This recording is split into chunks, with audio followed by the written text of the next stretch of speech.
안녕하세요. 세미쌤의 얼싸 시간입니다. 원격 수업으로 진행되니까 좀 걱정인데 오늘 내용 중요하니까 잘 들어보고 모르는 거 있으면 수업 시간에 질문하기. 오늘은 뭘 배울 거냐면 먼저 얼싸 노트랑 완자는 266페이지를 펼치시고 진지하게 들으세요. 다시 제대로 설명 안 할 거예요. 자, 오늘은 외계 행성계 탐사에 대해서 공부를 할 건데 일단 외계 행성이 뭐냐? 외계에 존재하는 행성이에요. 행성이 우리 수금지와 목토만 있을 거라고 생각하는 건 아니겠죠? 우리 우주 안에는 수천억 개의 은하가 있고 또 그 은하는 수천억 개의 별을 가지고 있고 이 별 주위를 돌고 있는 행성들은 굉장히 많겠죠. 별마다 다 가지고 있으니까. 알려져 있는 행성 중에 지구랑 가장 비슷하다고 해서 쌍둥이 지구라고 불리는 행성에 대해서 한번 보여줄게요. 자, 이게 케플러 452b라는 행성인데 이 조그맣게 노란 이 별이 태양이랑 비슷한 중심별이고 이게 케플러 452b라는 외계 행성이에요. 지구랑 크기도 비슷하고 되게 비슷하대요. 그러면 오늘은 뭘 배울 거냐? 네, 아까와 같은 이런 행성들을 어떻게 탐사하는지에 대한 탐사 방법을 배울 거예요. 자, 행성 탐사는 그냥 망원경으로 관측하면 되는 거 아닌가요? 라고 생각할 수가 있는데 왜 아닐까요? 네, 너무 멀어. 안 보여. 원래 어두운데 멀기까지 해서 잘 안 보여요. 따라서 중심별을 찾아서 중심별의 어떠한 변화를 관측을 해서 이런 행성이 있겠구나 하고 간접적으로 추정하는 거예요. 따라서 우리는 행성을 끼고 있는 별을 찾아내는 거예요, 사실. 자, 그러면 어떻게 알아내는지 세 가지 방법을 소개합니다. 자, 따라해보세요. 안 부끄럽잖아. 첫 번째, 중심별의 시선 속도 변화. 중심별 행성이 아니에요. 자, 중심별이 관측자에게 다가오거나 멀어질 때 시선 속도의 변화가 나타나는데 이 변화를 통해서 행성의 존재를 알 수 있고, 두 번째, 식현상. 중심별이 행성을 거느린다면 주기적으로 행성이 항성 앞을 지나면서 그 별빛을 가려요. 그런 식으로 밝기 감소가 있게 되면 이걸 우리가 주기적으로 관측을 했을 때 행성이 있구나 라고 파악을 하는 거고, 마지막 미세 중력 렌즈 현상. 행성이든 항성이든 질량이 있는 천체는 중력을 행사하죠. 이때 이 중력 때문에 어떤 외부에 있는 다른 별의 별빛의 경로를 휘게 하면서 렌즈 현상을 일으키는데, 여튼 이런 방법들로 행성이 있구나 라는 간접 추정을 할 수 있어요. 아시겠죠?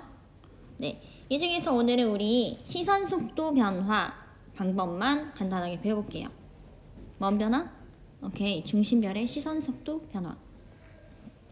이걸 알려면 도플러 효과를 먼저 알아야 돼요. 자, 소리도 하나의 파장이야. 근데 이 파장을 쏘는 곳, 즉 파원이 관측자에게 정지해 있을 때는 그냥 원래 파장대로 관측이 되는데, 예를 들어 파원이 관측자에게 멀어지거나 아니면 다가올 때 이렇게 거리를 다르게 할 때 파장이 다르게 관측이 돼요. 원래 파장과 다르게. 따라서 도플러 효과란 파원이 관측자에게 멀어지거나 다가올 때 파장이 달라지는 효과를 말합니다. 어떻게 달라지냐? 먼저, 자, 이게 파원입니다요. 네, 관측자가 여기 있는데 파원이 멀어지면 파장이 길게 늘어져요. 이렇게. 따라서 파장이 원래 쪽보다 적색 쪽으로 치우쳐지게 관측이 되죠. 이런 걸 뭐라고 하냐면 적색편이라고 합니다. 다음, 관측자가 여기 있는데 파원이 관측자에게 다가와요. 그러면 파장이 압축돼요. 이렇게 짧아져. 그러니까 원래 파장이 보다 파란색 쪽에 치우쳐지게 관측이 돼. 파장이 짧아졌으니까. 따라서 이런 것은 청색편이라고 해요. 오케이? 자, 하원이 멀어진다. 파장이 길어진다. 적색편이. 파원이 나에게 가까워진다. 파장이 짧아진다. 청색편이. 각각 후퇴한다, 접근한다 라고 합니다. 스펙트럼으로 보면은 람다 제로라고 해서 원래 나타나야 되는 파장이 여기 위치인 거야. 근데 만약에 2번 위치에서 나타났다면 이것은 오케이, 적색편이죠? 적색편이야. 따라서 델타 람다, 즉 관측한 파장에서 원래 파장을 뺀다면 파장이 길어졌으니까 델타 람다는 양수가 나오겠네요. 이해하시겠어요? 근데 원래 파장이 여기 1번인데 지금 3번 위치에서 이렇게 관측이 됐어. 이럴 땐 파장이 짧아졌으니까 델타 람다 값은 원래보다 짧아졌으니까 마이너스겠죠.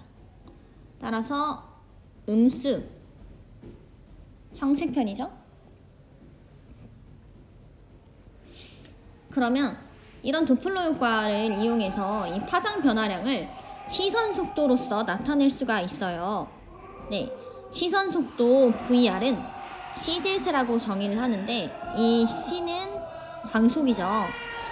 네, 시선 속도는 이 공식이 너무 중요하기 때문에 반드시 제대로 알아야 돼요. 자, 이 CZ은 젯을 다시 얘기할 수 있어요. 이 젯이 적색편이라고 하는 건데 이거를 다시 풀어서 쓰면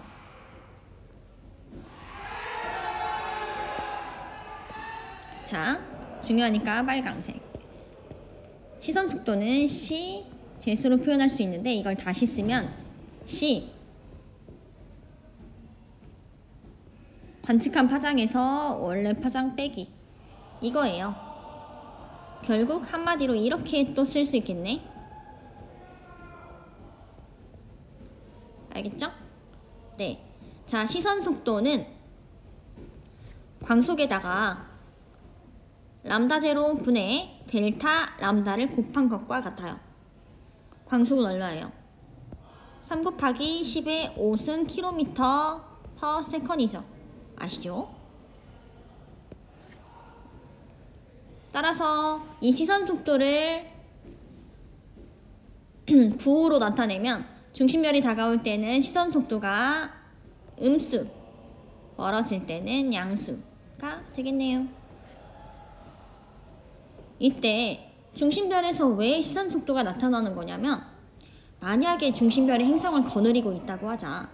그러면 이 둘이 손을 잡고 서로를 뱅글뱅글 도는 거예요. 마치 내가 누군가의 손을 잡고 뱅글뱅글 회전할 때 어떤 질량 중심점을 중심으로 회전을 하게 되는 거예요. 근데 이런 별과 행성의 경우에는 질량 차이가 너무 심하기 때문에 공통 질량 중심 G가 거의 별에 가깝게 위치하는 거예요. 그래서 별이 회전하는 것처럼 안 느껴지겠지만 사실상 별도 회전을 해요. 태양도 지구만 공전하는 게 아니라 태양이랑 지구랑 공통 질량 중심을 같이 회전을 해요. 아시겠어요? 자, 그러면 여기가 지금 공통 질량 중심인데 이때 만약에 별이 여기 위치에 있다라고 하면 행성은 여기 있을 거예요. 왜냐면 손을 잡고 같이 움직이는 거니까. 따라서 별이 이쪽으로 회전하면 얘는 행성은 이쪽으로 회전을 하고 있는 거예요. 이런 식으로. 알았죠? 그래서 전체적인 그 반경을 그려보면 이렇게 별이 회전을 하는 거고 행성은 이렇게 회전을 하는 건데 각자 따로 도는 게 아니라 얘가 일로 돌 때 얘가 일로 돌아. 서로의 질량에 의해서 묶인 채로 공통 질량 중심을 회전하고 있는 거예요. 알았죠? 그러면 결국 이렇게 행성을 끼고 있는 별은 시선 속도 변화가 이렇기 때문에 나타나는 거예요. 그러면 먼저 A번에서 시선 속도의 크기가 최대인 곳의 번호를 한번 찾아볼게요. 어디예요? 그쵸? 1번이랑 3번이죠. 1번 여기 별이 있을 때 행성은 여기 있네요. 자, 이때 중심별이 다가와요. 1번에서는 다가오니까 청색편이, 따라서 시선 속도는 0보다 작아요. 다음 3번 위치에서는 시선 방향에 대해서 별이 멀어져. 근데 행성은 다가오네. 어쨌든 별은 멀어지니까 시선 속도는 적색편이로서 시선 속도는 플러스 값이 나오겠네요. 다음, 시선 속도가 아예 제로인 곳이 있어. 아예 시선 방향의 성분이 없는 거야. 어디예요? 그쵸? 네. 2번이랑 4번이 그렇죠. 왜 그러냐? 자, 이게 지금 별의 위치고 이게 행성의 위치인데, 여기에 있을 때는 이렇게 가봤자 관측자에게 다가오거나 멀어지지 않죠. 4번도 마찬가지죠. 여기는 시선 방향의 속도가 아예 없는 거야. 따라서 여기는 시선 속도가 제로인 곳이에요. 알겠죠? 네. 이때 이 외계행성 탐사 방법에는 모두 특징이 있고 또 한계점이 있어요. 자, 여기서 살펴보면, 그러면 어떨 때 더 효과적이느냐? 행성의 질량이 커야 돼. 그래야 중심별이 회전을 더 많이 시키니까 시선 속도가 더 많이 변해. 그래야 더 잘 알 수 있죠. 다음. 근데 이런 한계점이 있어. 자, 행성의 공정궤도면과 관측자의 시선 방향이 어떨 때는 관측이 불가능하냐면, 적으세요. 수직일 때. 자, 수직일 때 왜 불가능하냐면, 예를 들어 지금 너네가 이 화면을 바라보고 있을 때 너네가 바라보는 방향이 지금 이렇게 일직선으로 모니터를 향한다면 이 모니터가 그 방향에 대해서 수직이죠. 이 모니터의 면이 그 방향에 대해서 수직이야.